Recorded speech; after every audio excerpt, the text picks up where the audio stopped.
저는 솔직히 일정한 이 정권 내 게다가 인사가 뉴라이트가 누군지 모르는 대통령이 뉴라이트만 탁탁탁탁 찍어서 인사를 하지 않습니까? 네. 그래서 사실상 저는 이 정권 내의 핵심에서 기획이 있다고 보는데요. 그렇지 않다고 만약에 한다면 너무나 많은 우연이 이 정권에 작동하고 있다. 그리고 지금 내용을 보니까 무슨 뇌물이다라고 하는 것도 전 사위가 받은 월급을 전체를 갖고 하는 거여서 아주 기가 막히던데 어쨌든 그에 대한 국힘의 논평을 보고 제가 이게 참 법 앞에 평등을 보여주는 것이다. 그래서 그 법 앞에 평등은 대한민국에서 김건희 여사만 빼고 있는 법 앞에 평등인가 저런 얘기를 해서 왜 매를 볼까 사실이 그런 생각이 들더라고요. 네. 오늘 오후 2시부터 한동훈 이재명 여야 대표가 만나고 있습니다. 원래 이제 90분인데 좀 시간이 늦어진다고 그럽니다. 예. 여야 대표회담을 준비하면서 이런저런 얘기들이 오갔을 텐데요. 견해차가 있습니다. 최혜병 특검법, 25만 원 지원법 등 어떤 합의를 도출해낼 수 있을까요? 원래는 저희가 제안을 할 때 한동훈 대표가 본인이 하겠다고 했던 최혜병 특검 3자 추천 네. 그리고 국민의힘의 의원들이 상당수 관심을 보이는 민생지원금 그것에 대해서 진전을 볼 수 있지 않을까라는 기대를 하고 사실은 제안을 했는데 네. 아시다시피 최혜병 특검에 대해서 한동훈 대표가 조금 입장이 지금 조금 유보적인 입장으로 돌아섰고 민생지원금에 대해서도 용산이 받아들이지 않고 있고 그래서 최근에 가장 현안으로 등장한 의료대란 문제에 대해서도 그에 대해서도 한동훈 대표가 이야기를 했기 때문에 그럼 이것에 대해서 좀 집중적으로 좁혀보자라고 저희는 생각을 했는데 네. 이 또한 공식 의제로 하기가 어렵다라고 한 대표가 조금 이렇게 빼는 입장을 보여서 사실은 조금 저희가 조금 아쉬워하고 있고요. 그렇지만 그 얘기를 충분히 하면서 할 수 있는 몇 가지 합의라도 만들어내자 이런 입장으로 임했습니다. 네. 의정 갈등 해법을 놓고 지금 용산 대통령실과 한동훈 국민의힘 대표 입장이 엇갈리고 있습니다. 김 의원은 응급실이 문제가 없다고 보고한 사람은 천벌받을 것이다라고 지적한 바 있는데요. 네. 오늘 뭐 대표회담에서 말씀하셨듯이 공식 의제로는 채택되지 않았지만 워낙 이게 중요한 지금 현안이니만큼 논의가 있을 것으로 보이는데 이 문제는 어떻게 풀어가야 한다고 보세요? 보건복지위원장도 하셨잖아요. 제가 코로나 때 2년간 보건복지위원장을 했기 때문에 네. 의료 현장을 비교적 아는 편이고 계속 좀 추적을 하고 있는 편인데 대통령의 현장 가보세요. 잘 돌아가요. 이 얘기를 듣고 사실은 굉장히 많은 분들이 의아했을 거라고 봅니다. 네. 저희 주변에서도 당장 뭐 김한규 의원이 본인 아버님 예를 들어서 말씀했고 얼마 전에 김종인 위원장께서 이렇게 반창고 붙여서 말씀하신 적이 있고 저희도 저희 가족 가운데 실제로 지금 아주 어려운 상황에 처한 분이 계십니다. 네. 그러니까 이렇게 응급실 뺑뺑이 상황 때문에 생사가 갈리거나 네. 아니면 정상으로 갈 수 있는 것이 비정상 상황에 있는 분들의 경우에는 본인뿐만 아니라 가족들의 이 분노와 아픔이 너무나 큰 것 아니겠습니까? 시간이 갈수록 모든 국민의 문제가 이건 되는 엄청난 거죠. 것이고 사실 제가 걱정하는 것은 이게 지금 코로나 상황이 잘 관리가 안 되고 있어서 실제로 지금 정도 되면 과거의 경험을 보면 추석을 앞두고 있기 때문에 각종 마스크 대책, 뭐 치료제 대책, 변이 백신 대책, 그다음에 뭐 추석 이동 대책, 학교는 어떻게 하고 요양원은 어떻게 하고 이게 착착착착 나와야 되는 상황이거든요. 근데 의도적으로 이거를 오히려 좀 대책을 직시하는 걸 피하는 것 같다라는 생각이 솔직히 얘기하면 드는 정도의 상황이어서 네.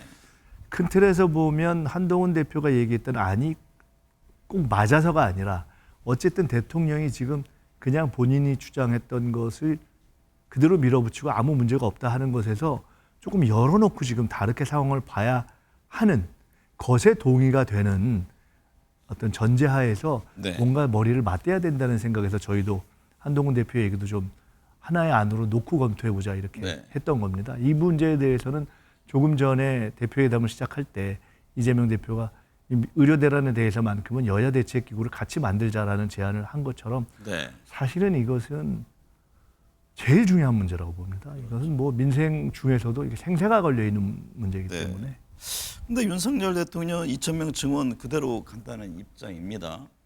말씀하셨듯이 2026년 조정안을 제시한 한 대표의 제안 역시 지금 거절하는 상황인데 이렇게 되면 좀 야당으로서도 그 뭔가 일을 풀어가기 어려운 상황일 것 아니 이게 같아요. 사실은 저희가 처음부터 네. 당이나 대표가 일관되게 2,000명이라는 게 무슨 주술도 아니고 너무 기계적이다. 네. 그 관역이 그 부분 좀 유연할 필요가 있고 풀어가는 방식과 단계적인 전체 시기 설정도 이걸 5년 내에 꼭 이렇게 하는 것이 맞냐.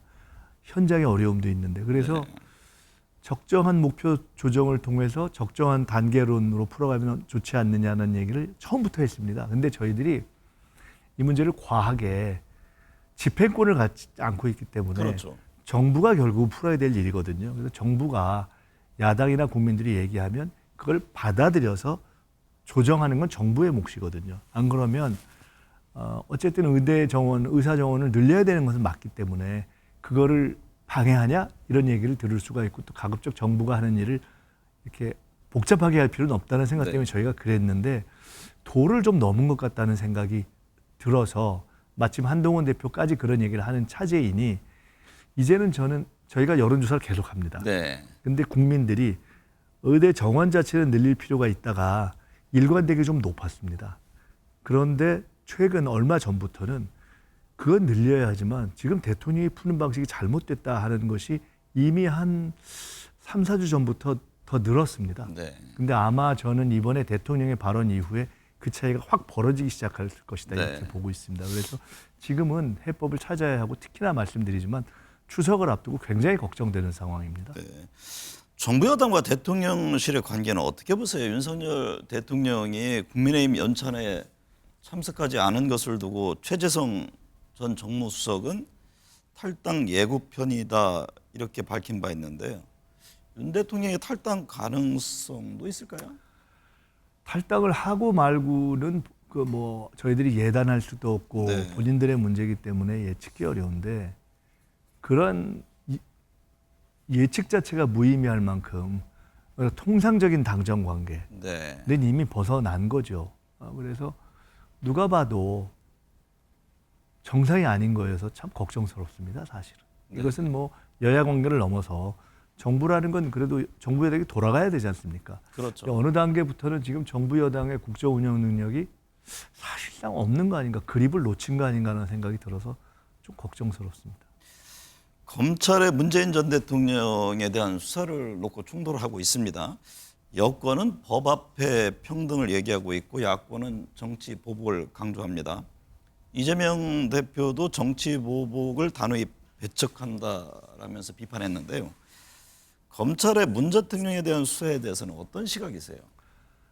그 국힘에서 이게 그 문 대통령 따님 수사 그리고 그게 사실은 참 가정사기 때문에 얘기하기 뭐하지만 이제 전 사위 아닙니까? 전 사위.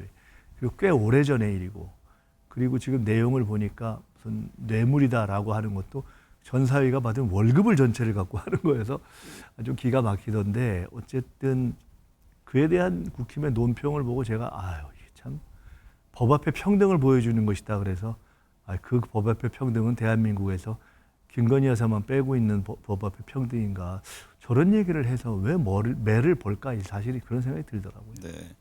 김 수석께서는 이재명 일기 체제에서 정책위 의장을 지냈고 지난 4월 총선에서는 상황실장을 맡아서 네.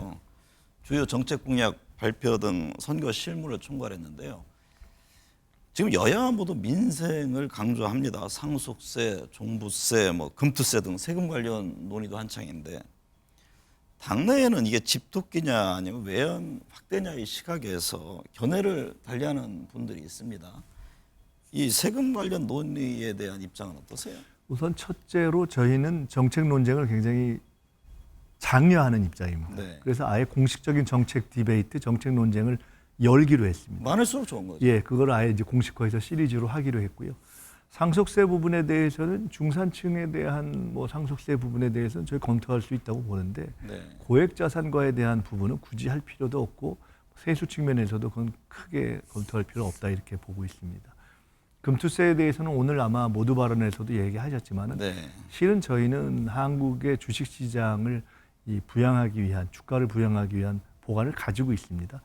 한 대표가 금투세 폐지에 굉장히 이렇게 좀 집착을 하시는데 사실은 진행이 안 된 금투세를 진행 안 시는 것으로 폐지한다고 해서 갑자기 주식시장이 좋아지지는 않고요. 네. 저희는 오히려 상법, 그러니까 개미주주들의 권리를 더 신장할 수 있는 상법 개정을 구조적으로 하고 그리고 금융소득에 대한 과세를 일정 부분까지 개미들에게서는 아예 면세해주는 구간을 딱 만들어주는 소위 한국판 ISA를 네. 도입하자는 생각을 다시 하고 준비를 해왔고 그런 과정에서 필요하면 금투세의 도입을 조금 보완 기간을 늦출 수도 있다. 이런 세 가지의 기본 생각을 가지고 있고 이미 아까 말씀을 하셨습니다. 금투세에 대해서 그런 생각을 가지고 있고요. 뭐 나머지 종부세는 당장 현안이 되고 있지 않으니까요. 네. 연금 개혁 문제는 어떻게 보세요? 얼마 전에 윤 대통령은 그 세대별 차등 인상안을 제시했잖아요. 결론부터 말씀드리면은 연금은 첫째는 일단 노후 보장을 해야 되는 겁니다. 그리고 장기적으로 보면 국가에서 세대 간 연대를 해서 차등을 하는 것이 그다지 효율적이지는 않다고 보고요. 네.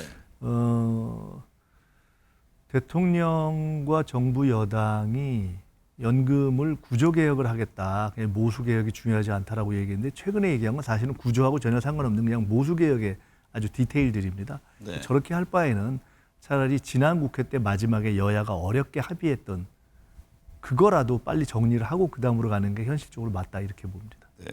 이정섭 검사에 대해서 탄핵소추안을 기각했습니다. 민주당은 추가로 몇몇 검사에 대한 탄핵을 예고한 바 있는데요.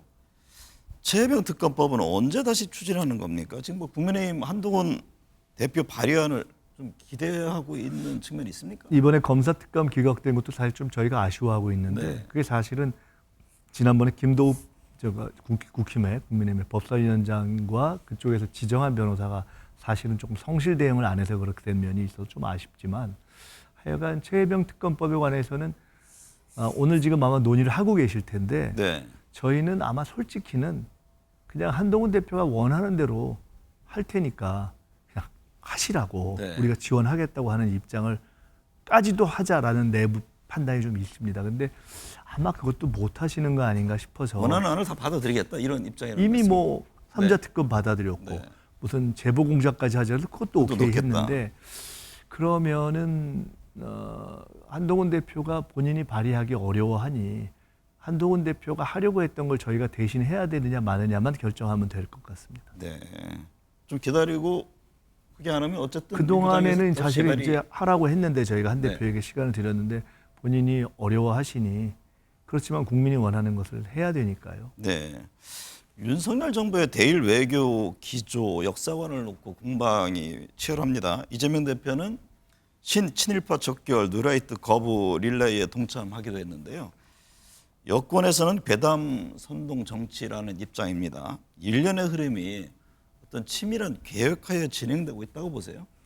우연이라고 보기에는 너무나 여러 가지 일들이 군에서 독도 교재에서 군 교재에서 독도가 지워진다든가 독도를 무슨 분쟁 지역이라고 한다든가 전쟁 기념관에서 없어지고 그러니까 조형물이 없어지고 서울시도 그렇고 뭐 여러 가지가 너무 많아서 네. 저는 솔직히 일정한 이 정권 내 게다가 인사가 뉴라이트가 누군지 모르는 대통령이 뉴라이트만 탁탁탁탁 찍어서 인사를 하지 않습니까? 네. 그래서 사실상 저는 이 정권 내의 핵심에서 기획이 있다고 보는데요. 그렇지 않다고 만약에 한다면 너무나 많은 우연이 이 정권에 작동하고 있다 이렇게 네. 보여집니다. 이재명 대표 재판을 둘러싸고 이런저런 말들이 나옵니다. 때마쳐 김부겸 전 총리, 김동연 경기지사, 김경수 전 경남지사 등의 움직임도 주목하던데요. 이분들의 움직임에 대해서 이게 보완제냐 대체제냐 시각차가 있습니다. 그 점은 어떻게 보세요? 많은 후보들이 뛰는 것은 뭐 당으로 봐서도 괜찮고 이재명 대표도 여러 후보가 뛰면 좋다라는 생각을 가지고 있고 여러 번 표현했고요. 실제 당원들의 인식은 사실상 이번 전당대회에서도 드러났듯이 압도적으로 사실상 대통령 후보로 이재명 대표를 선택해서 지금 그 길을 가고 있는 거라고 봐야 되겠죠. 네. 수권 정당이 되기 위해서 지금 민주당에 필요한 것은 무엇이라고 보세요? 제가 집권 플랜 본부장이 되겠다고 얘기를 하면서 이번 선거를 치렀는데요. 네. 첫째는 실제로 집권 모드로 전환하는 것, 그 길을 지금 가고 있습니다. 인사에서도 당직 인사에서도 실력 있는 인사 중심으로 이것저것 과거의 개파 안 따진다 이렇게 가고 있고요. 모든 일들을 전속력으로 정권이 워낙 불안하기 때문에 최단기간 내에 뭐 예를 들어 1년 안에 집권 준비를 할 수 있도록 하는 집권 모드로 바꾼다. 이것이 제일 큰 지금 당의 숙제라고 볼 수 있습니다. 네.